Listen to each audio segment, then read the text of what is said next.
Se puedan poner de pie, les voy a pedir se pongan de pie.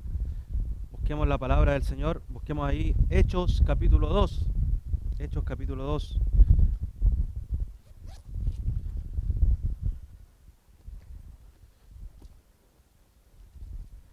Vamos a leer desde el versículo 41 al 47 y luego vamos a orar.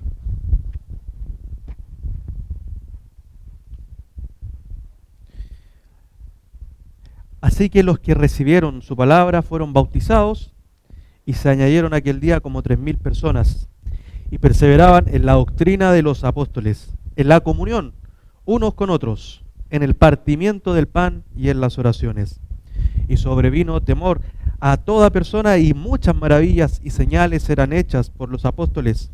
Todos los que habían creído estaban juntos y tenían en común todas las cosas y vendían sus propiedades y sus bienes y los repartían a todos según la necesidad de cada uno. Y perseverando unánime cada día en el templo y partiendo el pan en las casas, comían juntos con alegría y sencillez de corazón, alabando a Dios y teniendo favor con todo el pueblo. Y el Señor añadía cada día a la iglesia a los que habían de ser salvos. Oremos, hermanos. Amado Dios, nos hemos presentado hoy día en este lugar como un pueblo, Señor, como tu pueblo, mediante los méritos de Jesucristo. Y ahora, Señor, deseamos que tú puedas hablarnos a nosotros. Hemos elevado oraciones, cánticos, Señor. Y ahora queremos pedirte que tú nos hables, que tu palabra sea inquietándonos, Señor, también animándonos, levantándonos, Señor, de nuestras comodidades, de nuestro estancamiento espiritual, que podamos mirar a Cristo, su evangelio, gozarnos, Señor, ver su amor y de esa forma serte fiel, Señor. Por favor, usa tu palabra con estos fines, Señor. Ayúdame también, Señor, a ser claro. Señor, por favor, a pesar de mis pecados, a pesar de mis falencias, Señor, de mis necesidades, yo soy, Señor, estoy desnudo delante de ti, Señor. Tú me conoces bien, Señor. Y ten misericordia, Señor. Señor, que tu palabra sea la que hable, Señor. Líbrame de error, Señor. Y ayúdanos a todos, Señor, a escucharte a ti, Señor. Sabemos que tu Santo Espíritu está obrando, Señor, y está en medio de tu pueblo, Señor. Que tu palabra pueda ser aplicada por Él en nuestros corazones. En el nombre de Jesucristo oramos y pedimos estas cosas. Amén. Amén. ¿Se escucha bien?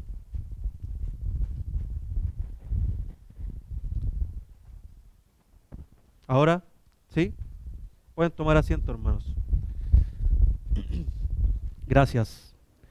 Bien, hermanos.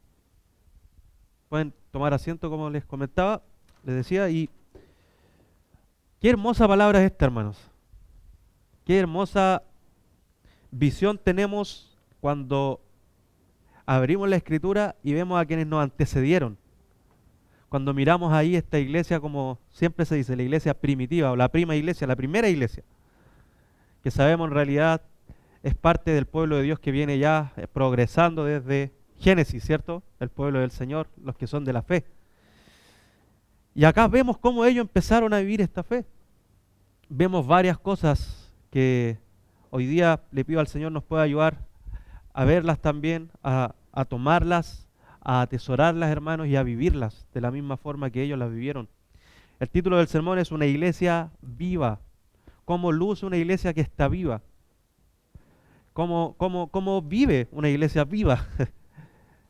¿Cuáles son las marcas de los discípulos que componen esa iglesia viva?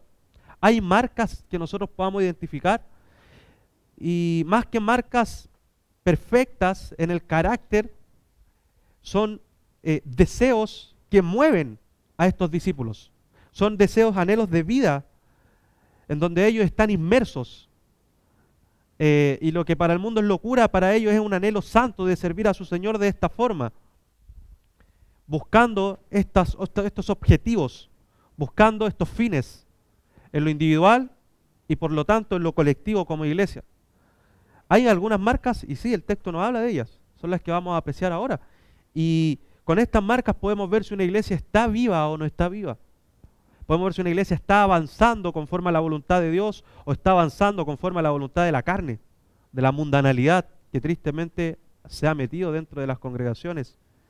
Y para tener un poco de contexto, recordemos que el Señor había hecho una promesa. ¿Se acuerdan allá en Lucas 24:49? También en Juan 14, ¿sí? Recibirían poder cuando haya venido sobre vosotros el Espíritu, ¿cierto? Bueno, y esta promesa se derrama, y dice el texto que es como un fuerte viento, con llamas de fuego sobre las cabezas de los que eran 120, dice el texto anteriormente, ¿cierto?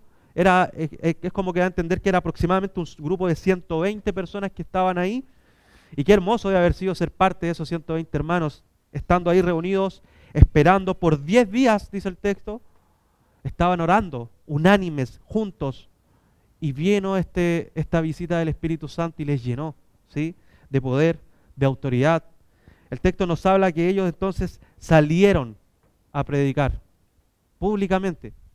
Y contextualicemos un poco, hermanos. Estos hermanos hace 50 días atrás habían visto a su Señor morir en la cruz. Habían visto cómo el pueblo gentil y romano, y judío, perdón, se burlaba de Cristo. Pedro le había negado. Judas, uno de los más cercanos, se había suicidado, con un historial de negación también al Señor, de ser el traicionero. El pueblo está encerrado, no saben qué hacer, Cristo es resucitado, se les aparece, luego les enseña durante muchos días, y sin embargo les manda a esperar. Y luego, nuevamente, imagínense estando ustedes en esa situación, el Señor se va a las nubes, un hecho maravilloso, y de esa forma va a volver el testimonio que se les entrega, pero nuevamente están solos. ¿Qué van a hacer ahora? ¿Sí? Y vemos ahí cómo ellos se quedan en este aposento, esperando la promesa del Señor, y hacen lo que mejor se puede hacer en la espera, es orar al Señor, es estar dependiendo al Señor en oración constante. Dice el texto que permanecían en oración, juntos en un mismo espíritu, unánimes, y estaban orando, y quizás con temor. ¿Qué pasa si salimos, cierto? La sangre de Cristo aún está fresca en ese madero, tal vez nos van a perseguir, quedémonos aquí, obedezcamos al Señor. Y es lo que ellos empezaron a hacer. La Pascua había pasado. El grupo de la multitud que estaba reunida en Jerusalén en esos días había venido a celebrar la Pascua. ¿Qué se celebraba en la Pascua? Se recordaba cuando los israelitas salieron de Egipto, se mataba a un cordero, ¿cierto? Se pintaban los dinteles de puertas y ventanas con la sangre del cordero para que el ángel de Jehová de la muerte, ¿cierto?, no matara a los primogénitos. Y ellos celebraban que ese ángel pasó y no les mató en ese momento. Tuvieron vida. Y también ahora iban a celebrar la fiesta de Pentecostés. ¿Y qué celebraban en Pentecostés? Bueno, recordaban cuando ellos salen de Egipto y recuerdan que el Señor ahora les constituye ya no como esclavos, sino que ahora son su pueblo. Y el Señor les da su ley. Y bueno, los hermanos acá reunidos 120 pudieron ver a su Cordero Pascual, a Cristo Jesús. Y están reunidos, orando, recordando cómo a través de ese sacrificio la muerte ya no les va a tocar jamás. Nunca más. Porque la sangre del Cordero de Dios quitó el pecado de sus vidas y del mundo. Pero también ahora con Pentecostés ocurre un hecho maravilloso. Y es que ahora el Señor les constituye como un pueblo. No son 120 reunidos solamente, sino que el Señor ahora va a iniciar de manera aún más clara la iglesia. Este pueblo de Dios de toda lengua, tribu y nación. Es la primicia. Y además también les da la ley, nuevamente. Pero les da la ley ahora que viene a estar escrita no en piedra, sino está escrita a través de su Santo Espíritu en sus corazones. Y ahí están los hermanos con todo esto, ¿cierto? Procesándolo, expectantes. La multitud está afuera. Parece que se olvidaron del carpintero que, como comillas para ellos, un loco murió crucificado. Y ellos están esperando en solitario este momento. Y es así que viene el Espíritu Santo y se cumple la promesa, ¿sí? Pedro se pone de pie, ellos predicando en distintos lenguajes, idiomas, llenos de autoridad, repito, dada por el poder del Espíritu Santo, y Pedro se pone de pie y predica el sermón más glorioso luego de los sermones predicados por nuestro Señor Jesucristo. Ahora es por un simple hombre, un pescador del vulgo, que se para y expositivamente se pone de pie y empieza a predicar citando a Joel, a David, y hablando de que este Cristo a quien ustedes crucificaron, el Señor le ha hecho, Dios le ha hecho Señor y Rey. Él está vivo. Él les confronta con su pecado a la multitud. Él les dice, ustedes lo mataron, ustedes lo entregaron. Están así que los judíos parecen tener un sentido de desesperación y se olvidan de sí mismos, se olvidan de la Pascua y corren donde el apóstol y le dicen, ¿qué vamos a hacer? ¿Qué haremos? Y él les dice, arrepiéntanse y bautícense. Y es así que inicia esta iglesia ahí en Jerusalén con 120 aproximadamente, más estos 3000 que de un momento a otro, hermanos, se agregan aquel día, dice el texto, a la iglesia. Se incorporan al pueblo de Dios. Es así, hermanos, que podemos ver cómo esta iglesia empieza a vivir apasionadamente el Evangelio de Cristo. Empieza a vivir para el mundo con una locura, con un sinsentido, pero ellos empiezan no solamente a vivir, sino que a degustar el Evangelio de Cristo, a sentir sabor a la vida, a vivir con alegría la fe. ¿Cómo estamos viviendo nosotros, hermanos, nuestra fe?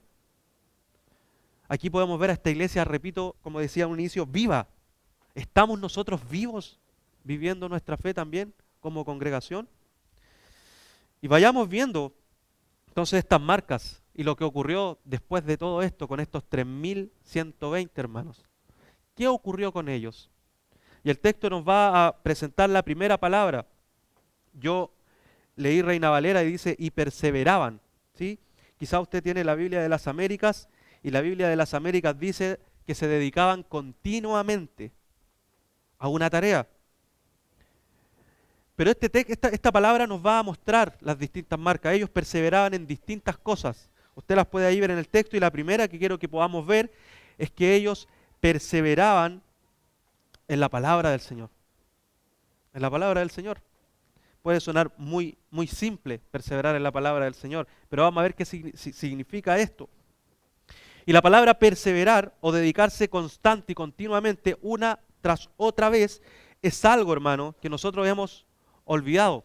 El cristiano hoy día, en general, analicemos nuestra vida, sufrimos de una especie de fatiga crónica. A nuestra sociedad no le gusta perseverar. Nosotros vivimos en la sociedad del microondas. Es todo rápido. Y si algo me demanda esfuerzo o trabajo, lo desecho. Y voy donde otro proveedor, al que quizás le puedo pagar un poco más, pero me va a dar lo que necesito ya, sin el mínimo esfuerzo. Y tristemente eso es un problema no solamente material, sino que es un problema espiritual. Vivimos en una sociedad donde no nos gusta trabajar, no nos gusta, hermanos, el esfuerzo. Queremos sentirnos siempre cómodos, siempre tranquilos, que nadie nos demande esforzarnos en ciertas tareas.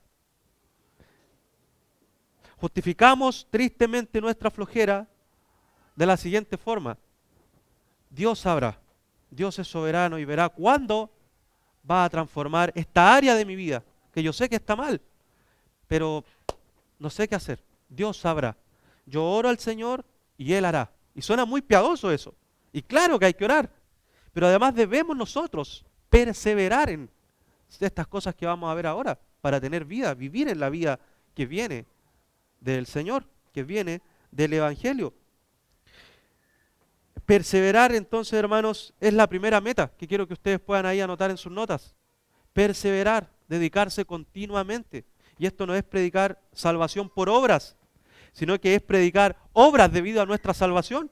Estos hermanos fueron impactados por la predicación del apóstol Pedro, vino el Espíritu Santo también sobre ellos, y ellos no hallaron otra cosa que aferrarse a las promesas del Señor y vivir conforme a ellas. Perseverar constantemente, seguir una y otra vez en estas metas santas que vamos a ver ahora. ¿En qué perseveraban ellos, hermanos? Dice el texto, capítulo 2, versículo 42a, y perseveraban, primero, en la doctrina de los apóstoles. Ese deseo, quizás para el mundo, repito, de locura, que ellos lo único que querían era seguir ahí, aferrándose ahí constantemente, más allá de lo que decía la gente de los costados, ¿cierto? Ellos llegaron a celebrar la Pascua acá, de otros lugares del mundo conocido, y se quedaron ahí, hermanos, se establecieron ahí. ¿A qué? A perseverar, a aferrarse. ¿A qué cosa? A la doctrina de los apóstoles.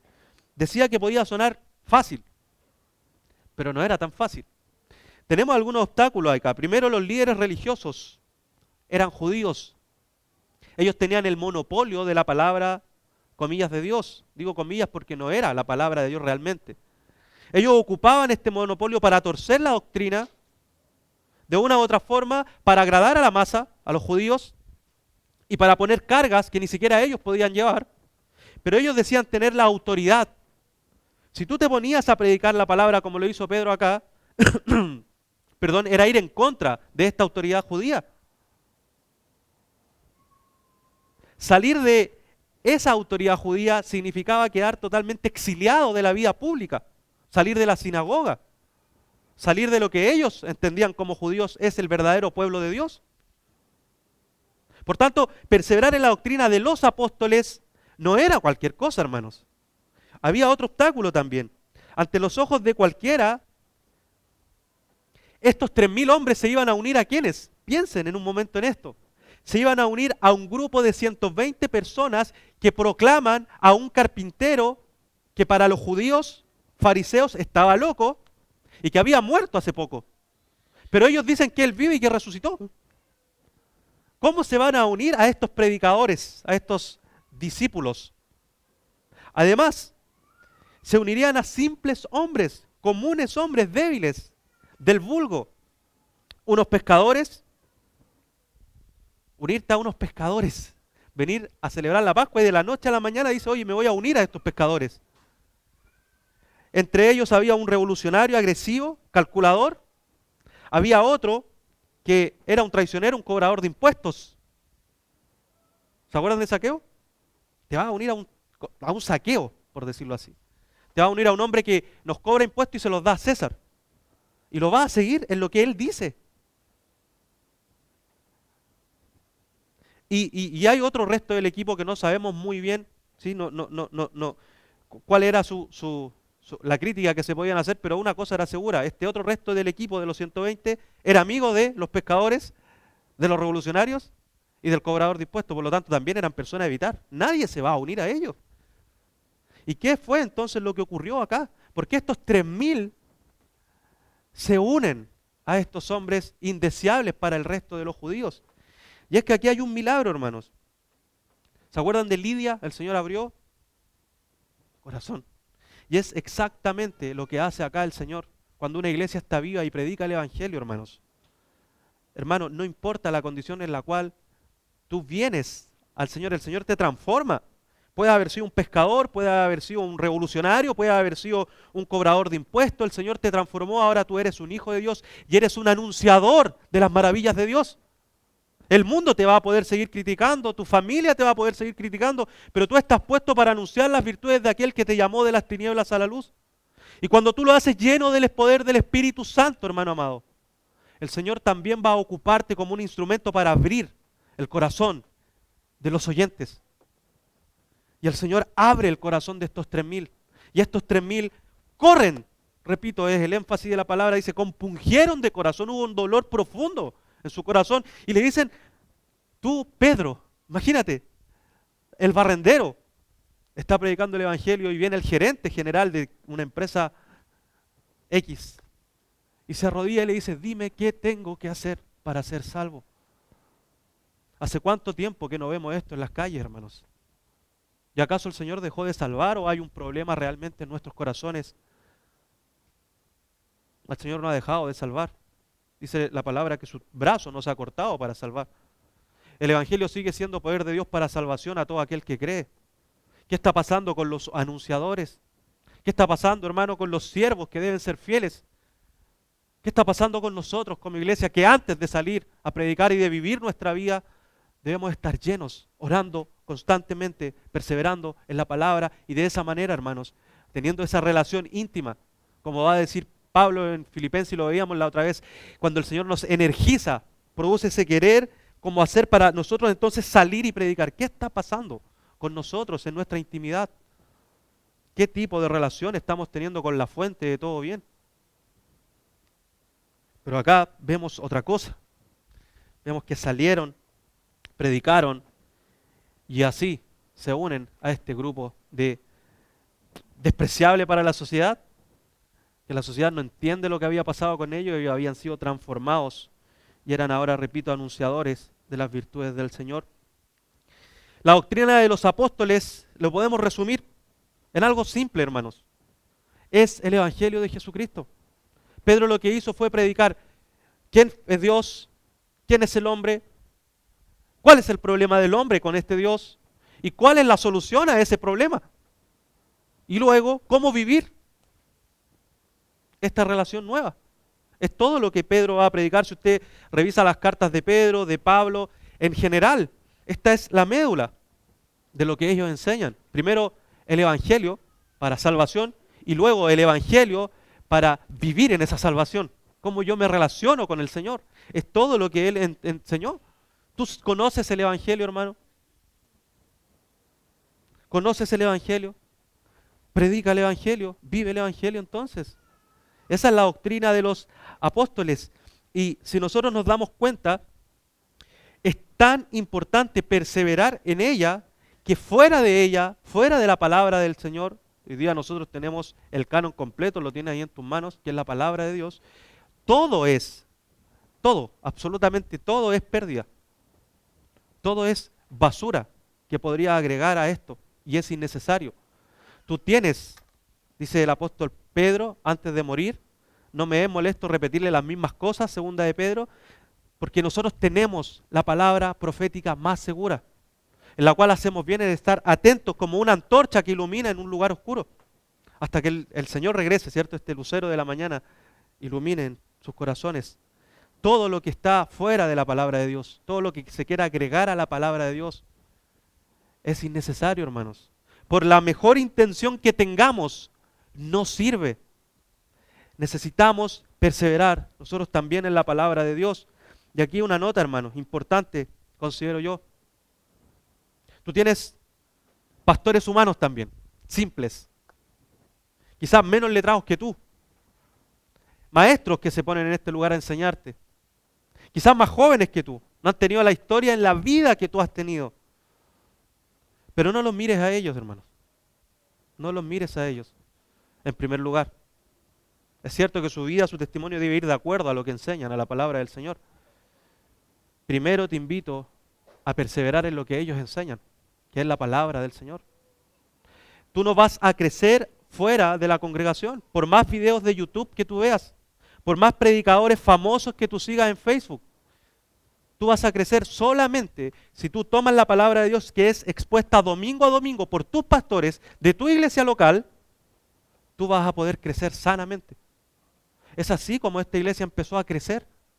Siguieron a estos apóstoles y a su palabra, que era palabra inspirada. Los pastores y los maestros de acá no hablamos palabra inspirada, pero hablamos la palabra que ya es inspirada y que está en la Escritura. Persevera en ella, aférrate a ella. Con esto no estoy diciendo que no puedas ver a otros predicadores o leer otros libros.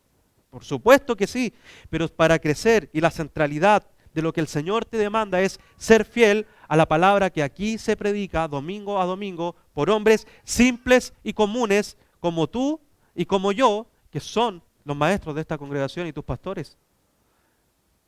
Es así que algunos pastores dicen que la mejor consejería es la que se da en el púlpito domingo a domingo. No necesitas a un psicólogo de afuera y menos necesitas a un pastor 24/7 en tu casa aconsejándote. Toma los sermones que tus pastores realizan domingo a domingo en oración, en preparación para el bien de tu alma y anhélalos. Dice Primera de Pedro, anhela esta palabra como la leche espiritual no adulterada, para que por ellas crezcáis para salvación. Es esta palabra, hermano. Por eso que es tan importante toda la semana ir centrándonos en lo que se va a hablar el día domingo. Que el Señor, y esto no es algo pentecostal, no quiero darle un énfasis que escape de la realidad de la palabra. Escuchen esto. ¿Qué es lo que Dios tiene preparado para mí? ¿Se acuerdan que antiguamente uno en otras iglesias decía esto? Y decía, voy a ver qué palabra Dios tiene preparada para mí. Y hermanos, repito, eso es así. Domingo a domingo el Señor tiene preparado un sermón para ustedes como congregación. Y es lo que necesitamos precisamente para crecer. Por tanto, prepárate en tu semana. Pregunta, ¿de qué se va a tratar el sermón, pastor? Está orando por tus pastores, tus maestros. Y llega ese día dispuesto a escuchar palabra de Dios. Porque el Señor tiene algo preparado para su pueblo de manera especial acá en Gracia Soberana. ¿En qué más ellos perseveraban, hermanos? Vamos viendo el texto, versículo 42, parte B. Ellos perseveraban en la comunión unos con otros. Una iglesia viva persevera en la palabra, una iglesia viva persevera también y ama la comunión unos con otros. Y perseveraban en la comunión unos con otros y en el partimiento del pan. Hermanos, cuando una iglesia vive con pasión en la palabra de Dios, va a poner por obra lo que ha escuchado de esa palabra. Amar a Dios por sobre todas las cosas es guardar sus mandamientos. Decía el Señor, si me amáis, esto es de memoria, guardaréis mis mandamientos. Y el mandamiento más real y más práctico que nos da el Señor es amar a su esposa, amar a la iglesia. Hay un texto que usted lo ha escuchado una, dos, quizás muchas veces en este púlpito. Primera de Juan 4, 20. Si dices amar a Dios, a quien no has visto, y aborreces a tu hermano que sí has visto, eres un hipócrita, ¿cierto? Un mentiroso. ¿Cómo dices amar a Dios a quien no ves y aborreces a tu hermano que está ahí a tu lado, que sí lo ves? Eso nos dice este texto. Necesitamos perseverar en la comunión. Necesitamos perseverar en amarnos unos a otros. La comunión de este grupo era tal que incluso habían diferencias. Recuerden que tenían otros idiomas. No pasó un año para que se crearan feeling. ¿No has escuchado esa palabra? Necesito primero que haya un feeling, que haya una cercanía y recién ahí yo voy a ver si me reúno. Hermanos, fue tal la obra del Espíritu Santo de Dios que al escuchar el Evangelio, más allá de hablar de otros idiomas y de venir de otros contextos, habían ricos, pobres, en fin, ellos se unieron como un solo hombre. Hubo una intimidad del corazón, hermanos. De ser extraños pasaron a ser amigos íntimos, entrañables.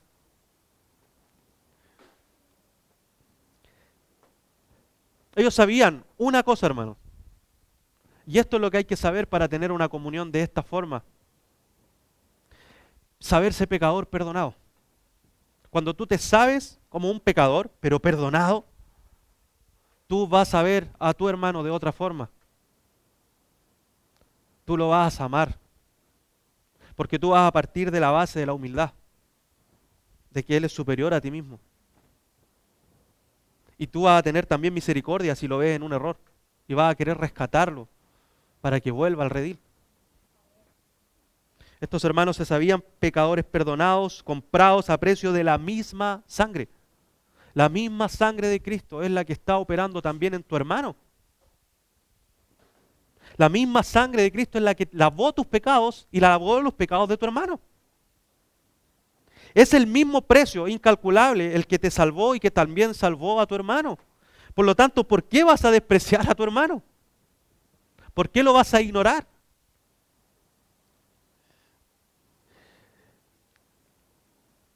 Démonos cuenta que el texto nos enseña que, para explicarlo mejor, les gustaba estar juntos.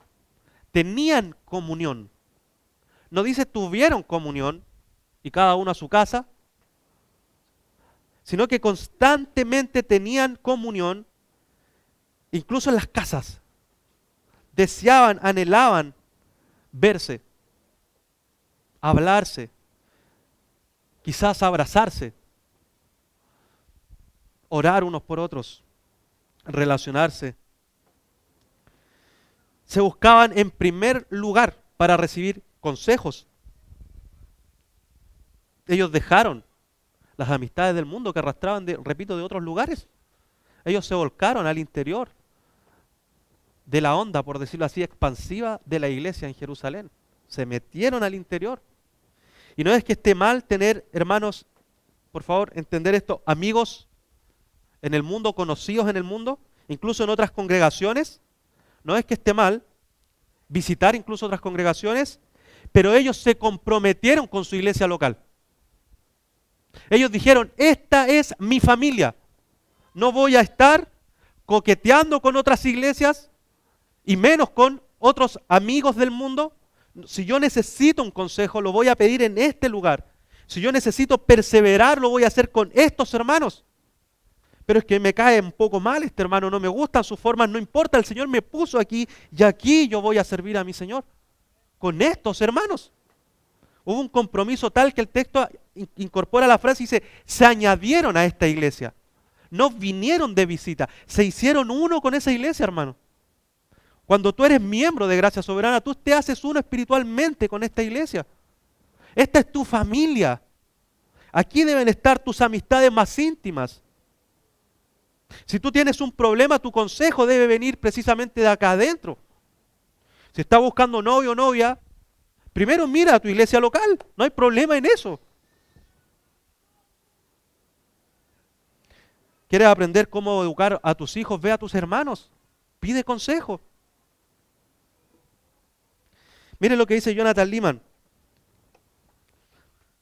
Allí deberían formarse amistades entre los ancianos y los jóvenes, los ricos y los pobres, los incultos y los intelectuales, los de un grupo étnico con los de otro. ¿Has escuchado alguna vez una voz dentro de tu cabeza diciendo, pero no quiero ser amigo suyo, no es como yo, somos de ambientes diferentes, no estamos interesados en las mismas cosas? Yo sí, dice él, la he escuchado, pero considera cómo te respondería Pablo. Jesús no estimó el ser igual a Dios como cosa que aferrarse, sino que se despojó a sí mismo. Él era Dios, no como tú y como yo, y entonces se convirtió en hombre como tú y como yo. Con la misma humildad entonces, considera a los demás como mejores que tú mismo. Cuando tengas que elegir a tus amigos, mira por su bienestar y no por el tuyo. Es lo que ocurrió acá. Además suplían sus necesidades. No era solamente yo te amo y te anhelo y quiero estar contigo, hermano, sino que yo me preocupo de tus necesidades físicas. Dice el texto, y que vendían sus propiedades y sus bienes y lo repartían a todos según la necesidad de cada uno. Hechos 2:45. Y en el 4, Hechos 4, 32 y 34 dice, la congregación, la multitud de los que creyeron, ocurre algo muy similar acá, era de un corazón y un alma, ninguno decía ser suyo lo que poseía, sino que todas las cosas eran de propiedad común. Con gran poder los apóstoles daban testimonio de la resurrección del Señor Jesús y había abundante gracia sobre todos ellos. No había pues ningún necesitado entre ellos, porque todos los que poseían tierras, es decir, ellos tenían propiedad privada, era algo mío, ¿sí? Poseían tierra o casas, las vendían.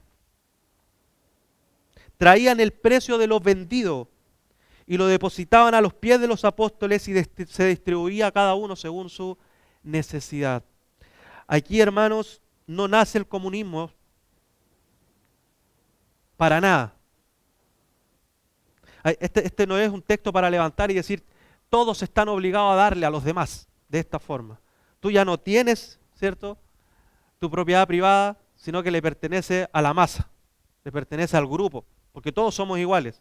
No es lo que el texto enseña. El texto enseña algo superior a eso, hermanos. El texto enseña que estos hermanos luchaban por replicar la obra de Cristo, quien por amor se hizo pobre para que por medio de su pobreza llegáramos a ser ricos. estos hermanos de lo que poseían, que era de ellos, de su propiedad privada, desinteresadamente y por amor lo entregaban a los demás. No estaban con una pistola, ¿cierto?, pidiéndole el impuesto u otras cosas, porque hay que ayudar a los pobres. Y no era necesario tampoco, hermanos. El poder del Señor obrando en sus corazones al haber visto el amor de Dios en la cruz del Calvario, crucificando a su Hijo unigénito, les movió de tal forma que ellos decidieron entregar sus vidas, por decirlo así, por el bienestar de su congregación local.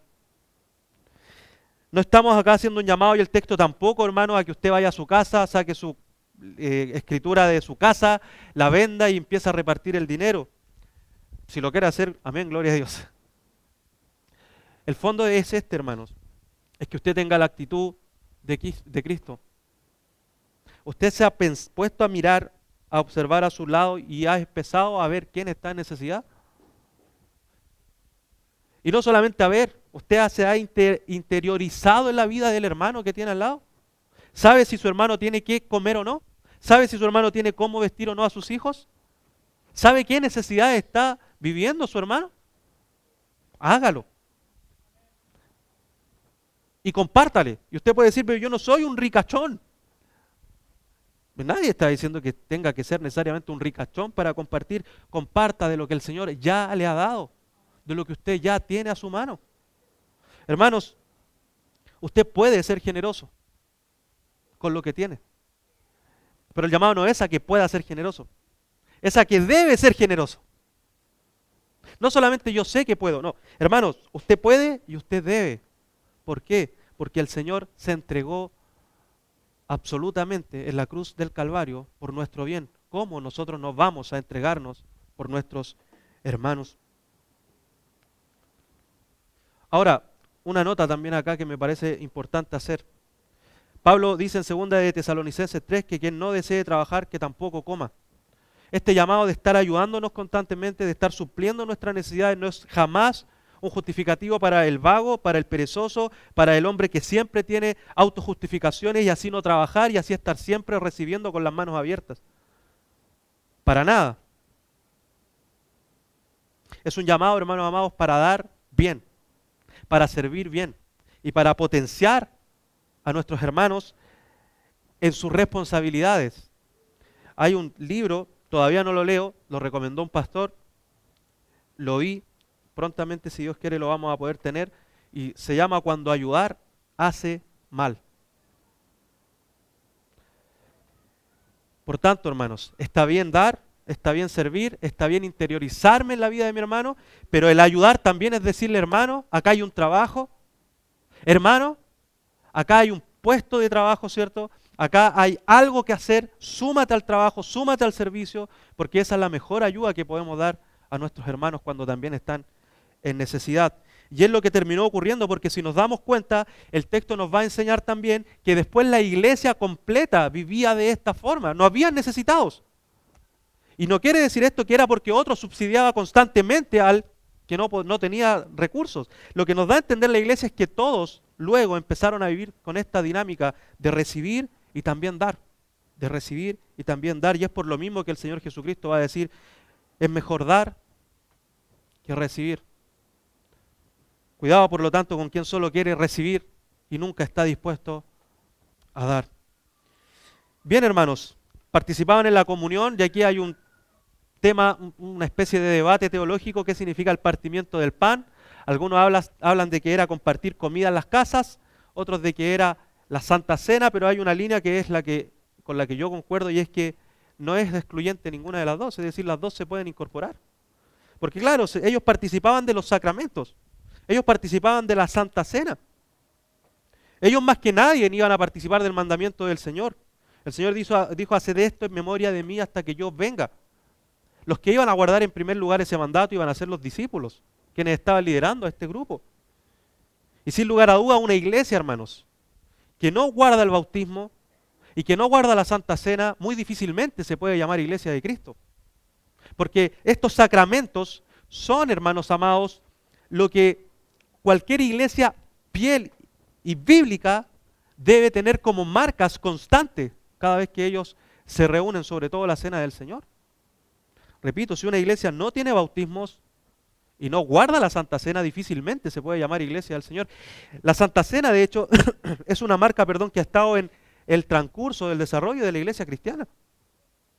En algunas iglesias se cree que es más importante cantar que guardar la Santa Cena del Señor. Cuando el Señor nos mandó a hacerlo, cuando estemos reunidos, hasta que Él venga. Por eso nosotros domingo a domingo tenemos este momento tan solemne que 1 Corintios 11 nos dice que si tú realizas este sacramento con pecado en tu corazón, o como lo dice 1 Corintios, sin discernir correctamente el cuerpo y la sangre de Cristo, estás pecando. Estás trayendo juicio hacia ti. Pero por el contrario, hermanos, si tú haces esto confiado en la obra de Cristo, si tú haces esto expuesto ante el Señor, arrepentido de tus pecados, con una conciencia limpia gracias a los méritos de Cristo, tu fe va a ser refrescada y fortalecida. Tu vida espiritual es alimentada, tú eres nutrido espiritualmente hablando, se renueva tu compromiso y se refresca nuevamente la comunión con Cristo y con su cuerpo. Eso es lo que pasa cuando tú celebras la Santa Cena de manera correcta. ¿Por qué, por lo tanto, dejarlo cada 15 días, cada 3 meses, una vez al año? Si es un mandato, algo que debemos hacer constantemente y que va a traer bienestar a la vida espiritual de la congregación. Además de eso, dice el texto que partían el pan en las casas, versículo 46. Pero dice, y comían juntos, con alegría y sencillez de corazón. Y en los tiempos de la iglesia primitiva eran comunes los ágapes. Usted lo puede ver en 1 Corintios 11, 20, 22, lo puede ver en 2 de Pedro 2, 13 y lo puede ver en Judas 12. ¿Y qué era un ágape? Era una fiesta, una celebración que se realizaba en el mundo pagano. No era necesariamente cristiana, pero la iglesia cristiana también la asumió y la empezó a desarrollar. Y se caracterizaban por comida, por bebida, por compartir en un ambiente de amor mutuo, de servicio mutuo. Y esta costumbre no fue anulada por los apóstoles, podrían haberla anulado en las 3 citas que le mencioné. Eso no, es pagano, no lo hagan. Estos ágapes. Lo que sí hacen los apóstoles es ordenarla, porque había abuso en estos ágapes. Algunos comían primeros, dejaban a los otros sin comida, otros se emborrachaban. Y los apóstoles lo ordenan. Y si nosotros nos damos cuenta en estos 3, 1 Corintios 11, 2 de Pedro 2, Judas 12, estas 3 menciones que ahí se hacen, lo que hacen los autores de estas cartas es corregir cómo las iglesias estaban celebrando los ágapes. Pero aquí en Hechos capítulo 2 vemos todo lo contrario. El texto nos enseña que ellos se reunían a comer juntos, a disfrutar juntos, pero no había pecado.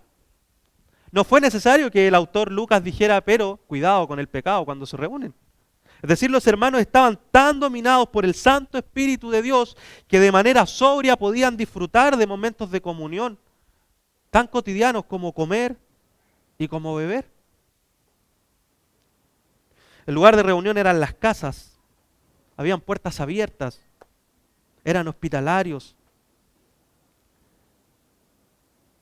Y todo era gobernado por un espíritu de familia, de intimidad. Recibir a mi hermano en casa a veces parece hoy día más una carga que una bendición. Pero hermanos, si existe familia de la fe, debe existir también naturalidad en la familia de la fe.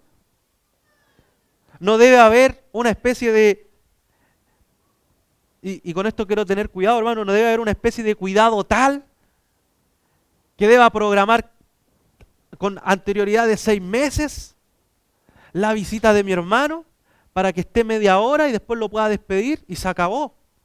Porque tú no recibes así a tu hermano en la carne o a tu padre. Es bueno ser prudente, por supuesto que sí, la Escritura nos manda a ser sabios y prudentes. Pero hermanos amados, cuidado hermanos, con llevar esa prudencia al extremo de no tener naturalidad en nuestras relaciones. Qué hermoso es cuando estamos en nuestra casa, quizás haciendo los haceres, haciendo el aseo en nuestro hogar, está todo desordenado y suena la puerta y llega un hermano. Y qué triste es cuando se abre solamente un poquito y dice, ¿quién es? Ah, espéreme hermano. Y está bien. Todos hacemos el aseo en nuestras casas, hermano. Cuando te llama un hermano y estás quizás, no sé, en otra cosa haciendo en tu hogar y un hermano te llama y, hermano, aprovecha esas instancias. Incorpora a tu hermano. Hácelo sentir familia. ¿Sí? Visita a tu hermano. Sé prudente. Es bueno llamar antes también, hermano. Cuidado con eso. ¿Sí? Es bueno avisar, por supuesto que sí. Pero no caigamos, hermano, en una prudencia tan estricta que nos prive de esta cercanía y familiaridad que tenía la iglesia primitiva. ¿Cuántas veces nosotros encontramos en el Nuevo Testamento la hospitalidad, el poder recibirnos, el poder estar juntos, el poder comer juntos? Nosotros vamos a los evangelios, nuestro pastor Alex nos predicaba de esto, y cuán cotidiano era ver a nuestro Señor Jesucristo comiendo y bebiendo con el pueblo. Incluso Él usó sus manos luego de haber resucitado para esperarles y servirles el desayuno allí a la orilla del mar. Y estar con sus discípulos.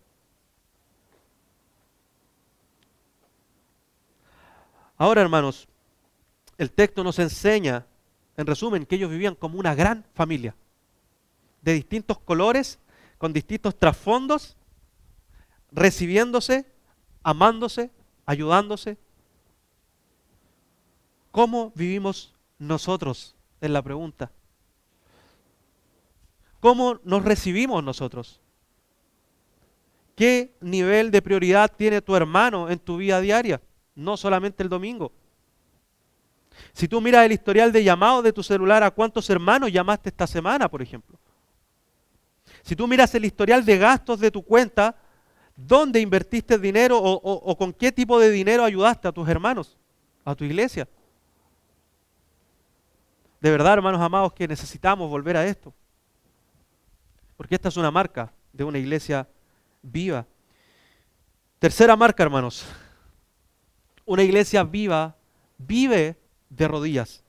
Dice el texto, y perseveraban en las oraciones.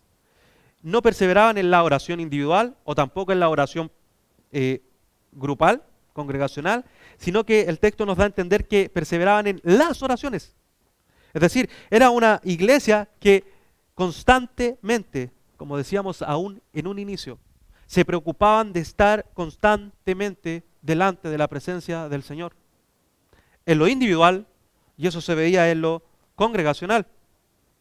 Dice Matthew Henry, muchas veces antes de orar, Dios pone a su pueblo a orar. Es la oración la marca más clara y tangible de una iglesia que está viva, hermanos. La oración es un medio de comunicación donde nosotros expresamos a Dios nuestra gratitud, nuestra tristeza, nuestras necesidades, cualquier circunstancia. Nosotros estamos relacionándonos con quien nos da la vida. Cuando el Señor dice la palabra de Dios en hebreo que está abierto el trono de la gracia, ¿cierto? Cuando nosotros no oramos, hermanos, nosotros estamos despreciando el sacrificio de Cristo Jesús en la cruz. Porque Él no solamente murió en la cruz para salvarnos, sino que también Él murió en la cruz y implica la salvación, el relacionarnos con Él. Es por lo mismo que Él abre los cielos, hermanos. Y Él está ahí esperando a que nosotros nos relacionemos con Él. Parte del sacrificio de Cristo es esto, relacionarnos con Dios en la oración. Una iglesia con reuniones de oración prácticamente vacía, por lo tanto es una iglesia que está muerta, hermanos. Es una iglesia además orgullosa y soberbia, porque el no orar es sinónimo de ser orgulloso y soberbio. El no presentarnos delante de nuestro Señor, de quien dependemos, es decir, yo no te necesito, yo puedo vivir solo. Yo no necesito darte gracias, porque entonces no reconozco lo que tú me has dado y no viene de ti. Yo no te necesito pedir a ti porque yo puedo autosustentarme a mí mismo. La iglesia que no ora es una iglesia que está muerta y que es soberbia y orgullosa. Tristemente creemos que somos el buque más fuerte de alta mar y así somos orgullosos y soberbios y no pedimos ayuda, ¿cierto? Estos buques que van firmes por alta mar. No pedimos ayuda, no oramos al Señor. Pensamos que estamos en medio de las aguas y que nada nos va a suceder, pero debemos darnos cuenta, como lo hacía la iglesia de Jerusalén, hermanos, que somos simples balsas construidas con la peor madera y con un par de sogas viejas que están en medio de alta mar, en peligro constante. Y las olas, hermanos, del mundo, las olas de Satanás, vienen una y otra vez a nuestras vidas. Luchamos una y otra vez con nuestros pecados. Nuestra carne una y otra vez nos empuja hacia abajo, hermanos amados. El mundo una y otra vez nos está atacando, hermanos amados. Por lo tanto, nosotros necesitamos estar constantemente gritando auxilio, Señor. Ayúdame, Señor. Yo necesito que tú me guíes. Yo necesito que tú, Señor amado, tomes mi timón y seas tú el que me lleve por el medio de este mar tormentoso. ¿Y cómo podemos saber, además, que no estamos perseverando en las oraciones?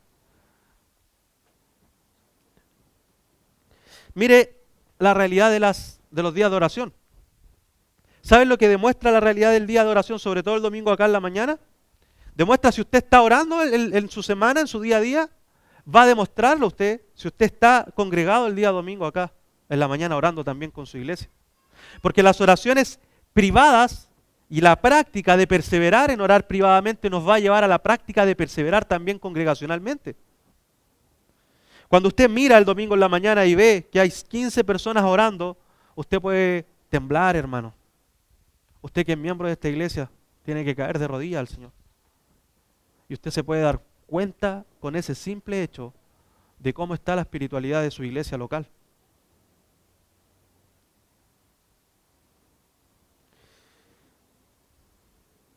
Dice Charles Spurgeon, hay innumerables ejemplos respecto de la oración. Hallamos a Jacob que lucha, a Daniel que ora 3 veces al día, a David que clama con todo su corazón. En el monte vemos a Elías en el calabozo, a Pablo y a Silas. Tenemos multitudes de mandamientos y miradas de promesas. ¿Qué otra cosa nos enseña esto sino la sagrada importante y la necesidad que tenemos de la oración? Estemos seguros de que cualquier cosa que Dios ha destacado en su palabra desea que ocupe un lugar importante en nuestras vidas. Si ha hablado mucho de la oración, es porque sabe que tenemos necesidad de ella. Tan grandes son nuestras necesidades que hasta llegar al cielo no debemos cesar de orar. ¿No necesitas nada? Temo que no conoces tu pobreza. ¿No tienes merced que pedir a Dios? Entonces que la misericordia de Dios te muestre tu miseria. Un alma sin oración es un alma sin misericordia de Dios. Un alma sin oración, es un alma sin Cristo. La oración es el balbuceo del niño en la fe, el clamor del creyente que lucha y la música del santo que agoniza, pero que duerme en Jesús. La oración es la respiración, la consigna, el consuelo, la fortaleza y el honor del cristiano. Si eres hijo de Dios, buscarás el rostro de tu Padre y vivirás así en su amor. Eso es la oración. Por lo mismo yo digo lo siguiente, una iglesia que está viva vive de rodillas. La lógica de la Escritura es que si una iglesia es fuerte, es la iglesia que está postrada delante de la presencia del Señor. La iglesia que es débil es una iglesia que parece fuerte, la cual nunca enfrenta problemas, la cual nunca realiza momentos de oración congregacional. Esa iglesia parecen fuerte, usted las ven de multitudes, pero esa iglesia no es nada más, hermanos amados, que un triste hombre de Plumavit, que a la primer calor del mundo, a la primera prueba se va a derretir. La iglesia que es fuerte, repito, es la iglesia que está postrada en privado y en público, perseverando en oración. Terminamos con las consecuencias de perseverar. Dice el versículo 47, lo puede leer. Alabando a Dios y teniendo favor con todo el pueblo, y el Señor añadía cada día a la iglesia a los que habían de ser salvados o salvos. Nuestra alabanza no es cantar, ¿cierto? ¿Qué es alabar al Señor? Cantar al Señor. No necesariamente, cantar es una expresión de nuestra alabanza. Nosotros alabamos o adoramos a Dios cantando, claro que sí, pero nuestra adoración, nuestra alabanza no se limita a eso, es algo más profundo. Alabar a Dios, ser un adorador de Dios, es ser una persona que vive en espíritu y en verdad, perseverando en lo que aquí hemos visto, hermanos. Eso es alabar a Dios. Por eso el texto dice que ellos alababan a Dios. perseveraban constantemente en estas cosas. Y vivir así, es decir, alabando a Dios, trajo consecuencias que nosotros también podemos traer. Si nos miramos siendo simples mujeres y hombres en este lugar, podemos traer estas consecuencias a nuestras vidas, a nuestro país, a nuestro pueblo. Lo primero que nosotros podemos ver es que hubo favor del pueblo. El pueblo incrédulo tiene ahora un sentido de favor o de buena voluntad y de estima hacia estos 3.120 hermanos. A todo el pueblo llegó el testimonio de vida de estos creyentes. Cristo dijo, en esto conocerán todos que sois mis discípulos, si tuvierais amor los unos por los otros, y aquí se está cumpliendo la palabra del Señor. Esa palabra del Señor de que nos vean nuestro amor y conozcan que somos discípulos del Señor, es también un mandato para nosotros, en que nos amemos unos a otros y que el mundo vea ese amor. Esa es la primera consecuencia. Dice Kistemaker, ¿qué testimonio verdadero de cristianismo tenemos acá? Estos creyentes viven una vida de alabanza a Dios y como resultado son reconocidos por el pueblo. Son exponentes del poder del Evangelio y la presencia del Espíritu Santo. Dice, son testimonios vivientes para Cristo. Dice él, aquí está trabajando la iglesia misionera. El pueblo observa la conducta cristiana de los convertidos y hablan en favor de la iglesia y por lo tanto son atraídos a Cristo. Empiezan a tener dudas, empiezan a ver este amor, empiezan a ver que esta institución es diferente a las demás. Empiezan a ver que hay un amor desinteresado en ellos. Hay vidas transformadas. Los pecadores, los adúlteros, los ladrones, ya no pecan así. Hay familias restauradas. ¿Qué está pasando en este lugar? Bueno, dice Kistemaker, es la iglesia misionera. Es la iglesia que está siendo transformada por el poder de la palabra del Señor y el Espíritu Santo. Y esta atracción, este poner los ojos en la iglesia, trae salvación, trae arrepentimiento y fe. ¿Por qué? Porque esta fue como, hoy día se habla mucho de las estrategias de evangelismo. Hermanos, vive en tu iglesia local de esta forma y la gente va a tener dudas. La gente va a abrir los ojos, la gente va a querer escuchar, va a querer saber qué es lo que está pasando en este lugar. Y es en ese momento en donde vamos a predicar el Evangelio. Vamos a salir con poder y vamos a predicar el Evangelio. Y ¿saben qué, amados hermanos? El Señor se va a encargar de añadir a los salvados a nuestra iglesia. ¿No tienes tú que salir a buscar con un listado a cuántos salvados vas a traer hoy día? ¿No tenemos que hacer recuentos anuales de cuántos salvados logramos hacer? Sino que dice el texto que el Señor añadía a los que iban siendo salvados. Si tú te pones a pensar, es hermoso ver que el texto inicia con el Señor trayendo el Espíritu Santo y termina con el Señor incorporando a los que van a ser salvos. Por lo tanto, toda la gloria y la honra es del Señor. Es solamente disponernos en las manos del Señor, hermanos. No hay secretos acá. Es entregarnos, perseverar en estas cosas y el Señor va a ir haciendo su obra en nosotros, hermanos.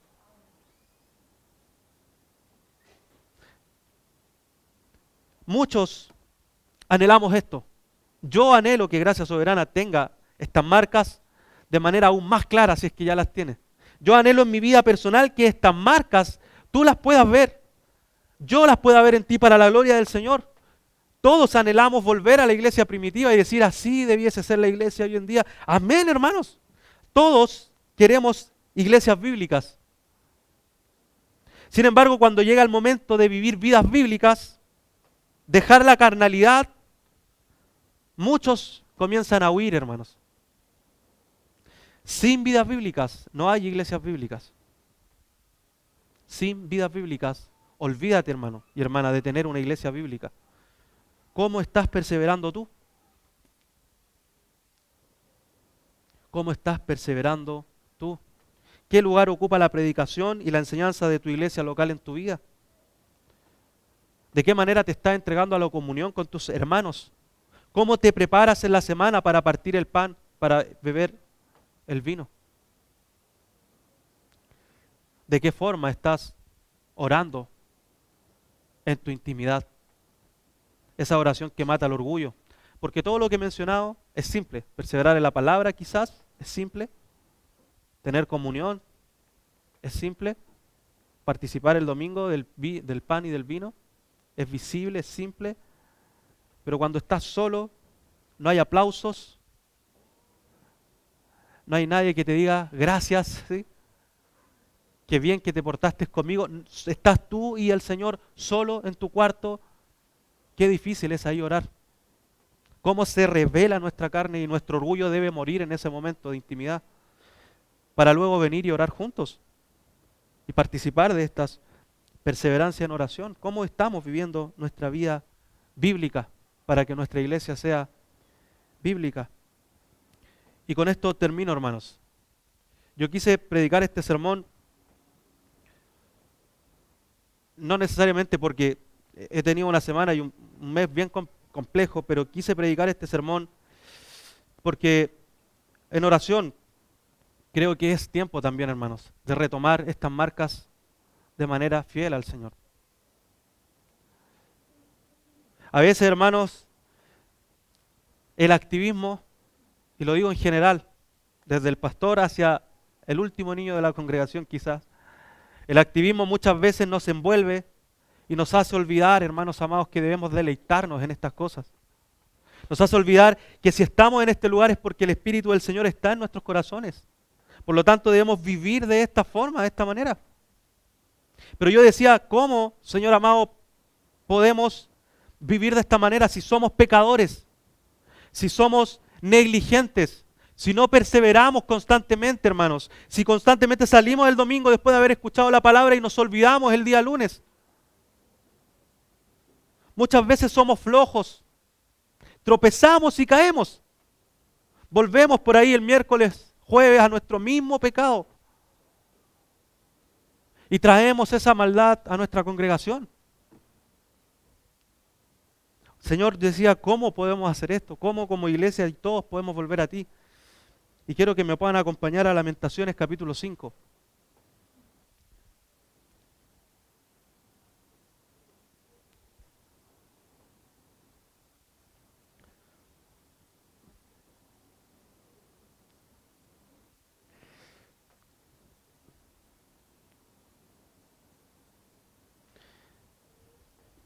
Y debemos entender, hermanos, que todo esto hermoso que anhelamos, estas vidas gloriosas para la honra del Señor, van a venir solamente cuando podamos clamar de esta forma. Este libro no se sabe quién es el autor, pero es un compendio de lamentaciones después de recordar la grandeza del pueblo de Dios, del rey David, Salomón, la liberación anterior en Egipto, ¿cierto? Pero ahora está todo destruido, está todo devastado. El pueblo de Dios parece que se olvidó de su Señor. Y el autor nos enseña aquí, hermanos, qué es lo que debemos hacer para poder vivir de esta forma y para tener una iglesia realmente viva, hermanos. ¿Qué podemos hacer en nosotros? Absolutamente nada. Lo único que nos queda hacer, hermanos, es clamar junto al autor de Lamentaciones y decir, vuélvenos, oh Jehová, a ti, y nos volveremos. Hermanos, ¿de cuándo que esta no es tu oración? ¿Hace cuánto tiempo que no oras de esta forma? Vuélvenos, oh Jehová, a ti, y nos volveremos. Señor, soy insuficiente en mis fuerzas. Señor, yo no puedo perseverar. Señor, me cuesta tomar tu palabra y leerla día a día. Señor, me cuesta amar a mis hermanos. Señor, me duermo cada vez que voy a orar. Me canso de orar, Señor, y ya estoy dudando si soy salvo o no. Ya estoy dudando si tu Espíritu Santo está dentro de mí. Voy a la iglesia, parece que cargo un manto de metal y me cuesta entrar a la congregación de los santos, Señor. Señor, vuélvenos. Oh Jehová, a ti y nos volveremos. Hermanos, que el Señor renueve nuestros días como al principio. Versículo 21. Que el Señor vuelva ese gozo de su salvación a esta iglesia, hermanos. Que podamos ver a Cristo y correr como lo hicieron estos 3,000 varones, hermanos. ¿Qué hacemos? y así nos entreguemos a la obra del Señor. Vuélvenos, oh Jehová, a ti, y nos volveremos. Renueva nuestros días como al principio. Vamos a terminar. Pido que se pongan de pie y vamos a orar al Señor. Amado Dios, miramos este cuadro hermoso de tu gracia orando en hombres y mujeres tan simples, Señor. Podemos ver cómo tu Santo Espíritu obró a través de ellos, Señor. Y cómo nos adelantan, Señor. Porque nos miramos nuestros pecados, Señor, miramos nuestras flaquezas.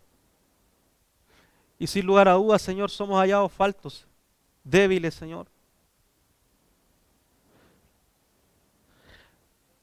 Señor amado, ayúdanos a no ir a nuestro hogar con un montón de cosas por hacer, en primer lugar, sino que antes de perseverar en todo lo que vivimos, Señor, te suplicamos, Señor, que tú nos vuelvas, Señor, a ti. Te suplicamos, Señor, que tú hagas esta obra en nosotros, Señor. Señor, te suplicamos que tú puedas levantarnos, Dios, como iglesia, Señor, y animarnos tú, Señor, a vivir así, Señor, honrándote a ti. Estamos cansados, Señor, de tratar de levantarnos a nosotros mismos, Señor, de tratar de animarnos a nosotros mismos, Señor. Señor, necesitamos desde aquí, desde el suelo, Señor, que tú nos levantes, que tú nos vuelvas, Señor, que tú nos refresques, Señor, que tú como al principio, Señor, traigas el gozo de tu salvación a nuestros corazones, Señor. Señor, lávanos de nuestros pecados, límpianos de nuestras maldades, Señor. Pero, Señor, además, Señor, ponnos a servir de esta forma, Señor. Señor, que seamos una iglesia viva. Señor, que podamos ser luz en medio de estas tinieblas. Oh, amado Señor, oramos confiados plenamente en el poder de tu Santo Espíritu, Señor. Señor, que Él tome todas estas palabras, Señor, que están escritas en tu palabra, Señor, y que las haga una verdadera realidad en gracia soberana, Señor. Señor, estamos prácticamente ya iniciando el tercer mes de este año, Señor, y queremos pedirte, Dios, que no nos dejes igual, Señor. Señor, que tú animes al cansado, Señor. Que lo levantes, Señor, que tú reprendas al pecador, Señor. Que lo restaures, Señor. Señor, y que des más fuerza, Señor, a quien está sirviendo y está cansado, Señor, que tú nos puedas volver a levantar, Señor. Señor, agradecemos porque domingo a domingo podemos venir delante de ti, Señor, y ser limpios nuevamente de nuestras maldades, los méritos de Cristo como iglesia, Señor. Agradecemos, Señor, porque tenemos un alto privilegio que es de servirte a ti, Señor. Señor, ayúdanos a hacer esta iglesia que tú deseas que seamos, Señor. Este pueblo santo, Señor. Este templo, Señor, vivo, de piedras que están vivas, Señor. Señor, ayúdanos y líbranos de divisiones. Señor, líbranos de divisiones, Señor. Líbranos, Señor, de maldades, Señor. Señor amado, te rogamos estas cosas en el nombre de Jesús, nuestro Señor y Salvador. Amén. Amén.